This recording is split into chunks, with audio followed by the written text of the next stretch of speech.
out No. of his Muslim belief, obviously. Oh, come So on. wasn't happy to have the promotional models. No Yeah, I know if way. you sitting there, Keith, you would have loved them to be there, but I would oh have been well, hey, we'll just sitting bring. on them, probably. If they Hey. could, I would have been sitting on them if they could have kept held my weight or something. I don't know. I certainly would have kicked them out. Ray Walker wouldn't have kicked them out either, eh? Ray Walker would No, never. I would have, Keithy. Power thing? Yeah. Yeah, no, I can't. I can't believe that he. Well, I suppose that's up to him. But I certainly wouldn't have kicked those girls out. But man, I just don't get how is he the New Zealand champion, and how is he fighting yet again another nobody? How does that come about? I'll tell you, those fights are all promotional kind of get-togethers, but it looks like a bit of a joke fight. It's a joke. He's a guy. He's supposed to be injured from rugby. Yet he can find the time to go and box in the ring against some nobody wannabe actor or whatever. It just seems like a bit of a mockery of boxing. Well, I'm glad he ain't playing for the All Blacks because his injury needed time to recover so that he could get out into the boxing ring. I think it's just a joke. What do you reckon, JT? Oh, I think you precious All Black fans have been up yourselves. Doing what he wants to do. All Blacks at the $10 world sport. There's a world outside of New Zealand, and it's bubble like rugby existence. Come on, Keith. He didn't do his boxing. He's a champion. He's a legend. And I don't know about the bikini thing, though. I mean, back in 1989, if it was a DB hotel and a couple of birds rocked up in a bikini, what would you do, Keith? Well, I wouldn't be kicking them out. out. Another time slot. I wouldn't be kicking them out, I can tell you that. Those two girls are standing next to you, Keith. I would have said, it's way in time, Keith. Sit down, standing on the scales. Oh, a very happy Keith. He's turned up. Oh, yeah, for sure. Made the 96-second mark, Keith. Eh? What was that? Would you have made the 96-second mark? Which have lasted 2 minutes, Keith. 2 minutes for 2 mil. I wouldn't have been too fussed about the 90 seconds, bro. Wouldn't have been too fussed at all. Anyway, Tyson Fury also has got a fight coming up too, isn't he, Reno? Yeah, Sunday morning. It's up against, obviously, Deontay Wilder. The press conference was quite exciting, actually. Was it? Turned to a bit of chaos, as they do. That's just part of it. Yeah. We know that. Yeah. But, hey, we'll see how he goes because you know what? He's had his ups and downs are recent. Yep. Tyson with tipsy. He's had depression. Obviously been caught with illegal drugs. Put on a lot of weight. He's had a fair bit going on since beating Vladimir Klitschko a couple of years ago. And everyone thought, man, that was a fast after beating that guy. So might be the real deal, eh? But we'll find out tomorrow. And, I reckon Deontay's going to hammer him. Really? Oh, okay. Oh, I reckon. I don't know. Deontay's called him the pretender. But I don't know. This Tyson, I want to go for Tyson because what he's come out and said during the week, his winnings is going to go towards the homeless people back at home. So hopefully he sticks to those words. That's why I want him to win. Oh, okay. Well, that's going to be interesting then. That'll be interesting. Best of luck to him then, eh? Best of luck to him. Anyway, what else? We've got the Australian PGA happening over there at the moment too, haven't we, JT? Have you been catching up on what's been happening over there? Actually, down later on today. I've got a couple of tickets, so a couple of mates are going to head down there. I think Cameron Smith, the Queenslander, is leading the field at the moment as we head into day 3. So, mate, another beautiful day, like I touched on earlier. So Royal Pines will be in absolute pristine condition, one of the premier courses here on the Gold Coast, probably the premier golf course on the Gold Coast. Yeah, mate, another cracker day. So I'm not sure how the Kiwis are going. I've actually been following. I just watched a bit of it this morning on the news. I know Cameron Smith is in the lead. So yeah. Right. I know 4 of the Kiwis are, I think, made the cut. Gareth Patterson, Josh Geary, Ryan Fox, and also Mark Brown were able to make the cut, so that's always nice. But I've got to say, not that I've seen that. I mean, I've only seen that that particular golf course on television. I'll tell you what, looks like a beauty. That's for sure. There, AJT. Yeah, I don't know what your favourite type of golf course is, but this one has a ton of bunkers, a few trees, lots of water. That's probably the main feature of it. Lots of water, and hit your ball in there. It's goodbye, good night there. So I played there probably 4 or 5 times, and each time I've probably lost about 10 balls. Nice. That's a good course then. That's how you know it's a good course. Yeah, a couple of years back we booked in on the Tuesday after the final round on the Sunday. Okay. Well, I will say this about that golf course. It sure looks really, really awesome nonetheless. What else has been happening sports-wise out there, Reno? Are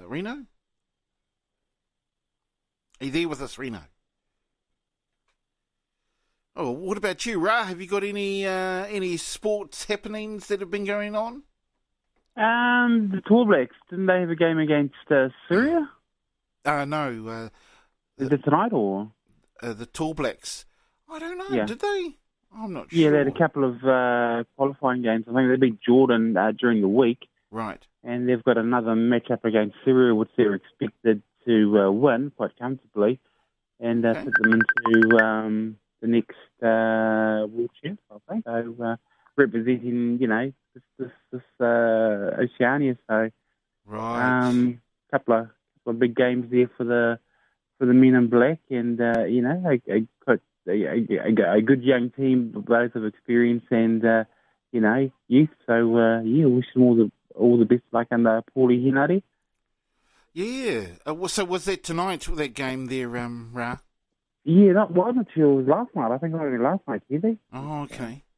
Oh. Yeah. The Tall Blacks in Jordan. The Tall Blacks, Reno, the Tall Blacks. Yeah, they had a good win against Jordan, in Christchurch. Did they? Oh, yeah.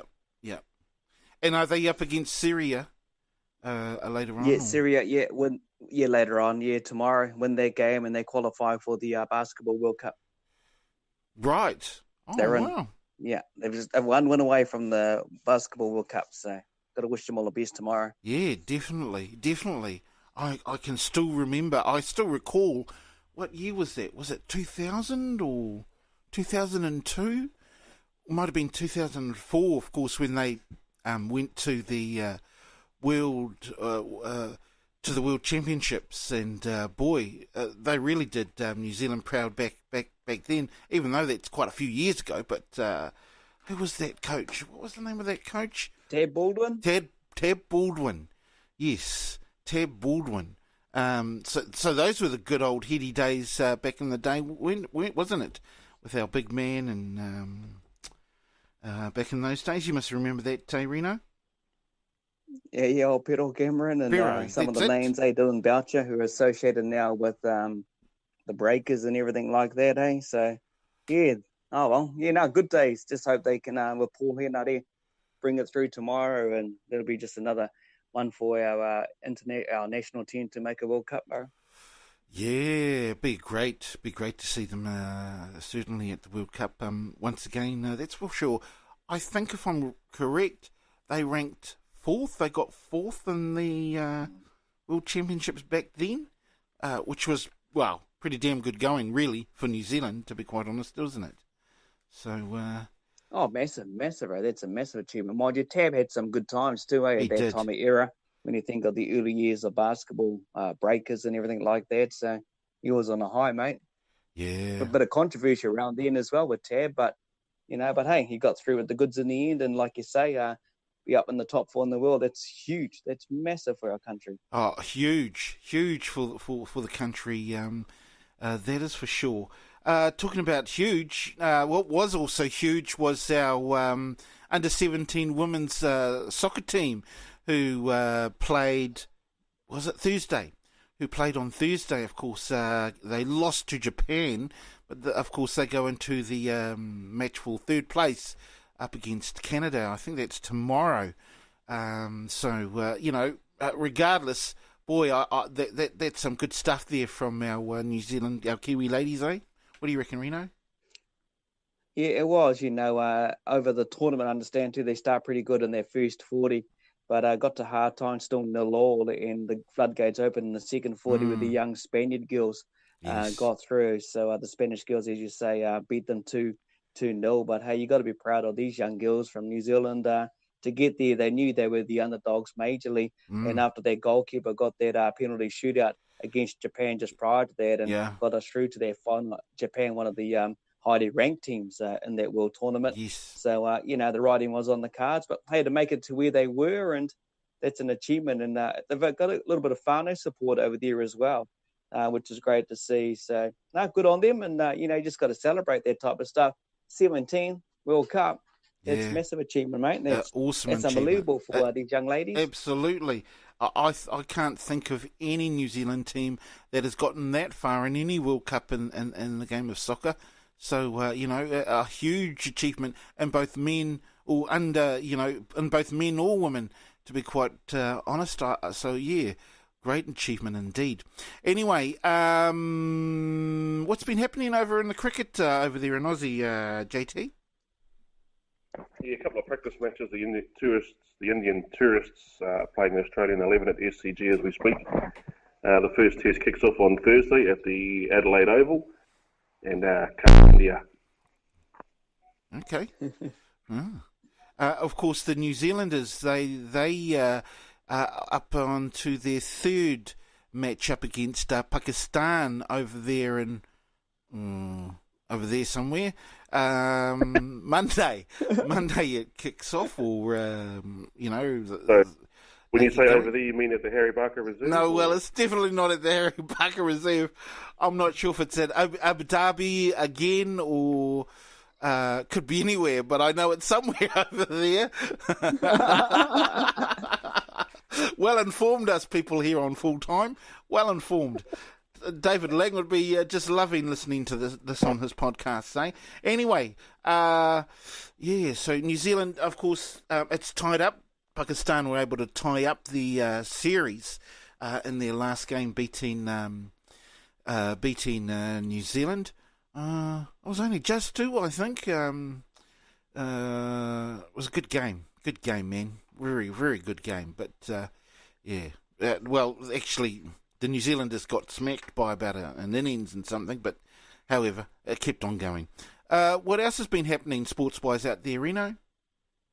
Yeah, Joseph Parker gets into the ring coming up soon in a few weeks, December 13, over in America, taking on Alexander Flores. And that's the next big fight for him. Alexander comes out and says he's going to knock out Joseph Parker. Okay. I wouldn't be surprised he's right, mate. I wouldn't be surprised he's right. Good for him. Breakers coach fined $1,000 at the moment, Kevin Braysom.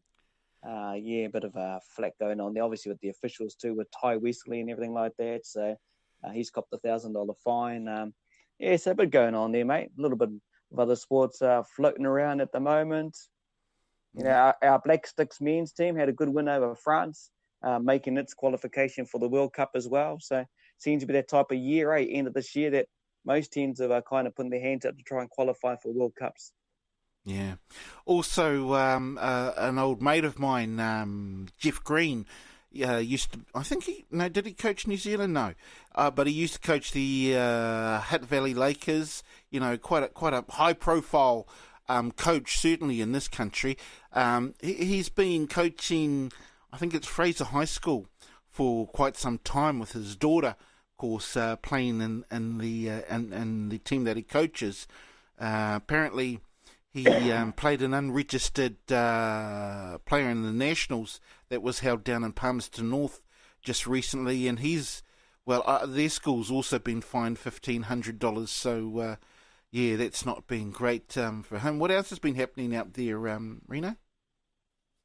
Yeah, the V8 wrapped up last weekend with Kiwi Scotty McLaughlin winning there for the Ford team. Last time you'll see the Ford Falcon racing around the V8 series. They debut the Ford Mustang for next year. So bit of history there for young 24-year-old Scotty McLaughlin. The Chess Grandmasters World Championship